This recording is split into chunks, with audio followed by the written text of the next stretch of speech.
So they made this money available, and as they made the money available, they put certain conditions, started to put more conditions. So if we go help the airport, then this is what we would like to see, how we would like to see that help being used. If we're helping GB, this is how we would like to see. They put in the middle, so-called, to keep it out of political influence, they put the World Bank. Keeping up with an institution like the World Bank is a task on its own.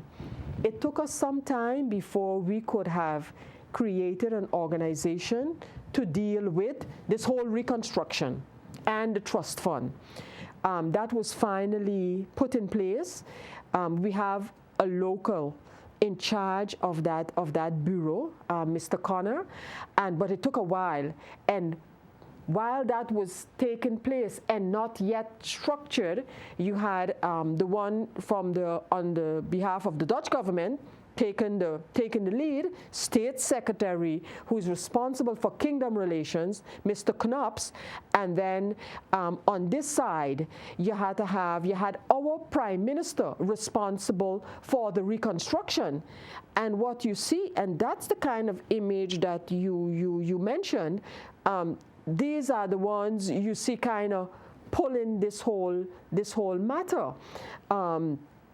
I believe that one of the things that, and I've stated this publicly, that State Secretary Knops has overlooked in basically telling the government, let's go in this direction or that direction, is the fact that the government is accountable to the Parliament of St. Maarten, just like the State Secretary is accountable to his chambers, especially the second chamber.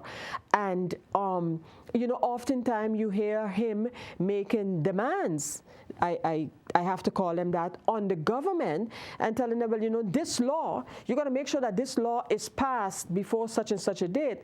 But the ones responsible for that sit in the Parliament building. So there is, to me, a total disregard for the existence of a parliament.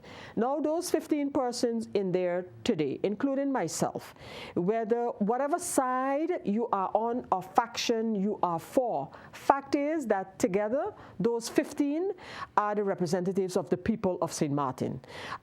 They are the ones to control the government and have all right to speak out when they think that the government is not acting the way that Parliament or a faction or a member of Parliament feel that they should. So to kind of put that kind of pressure on the government because the government is working with you in the funding or on the funding that you made available, I think that's unfortunate.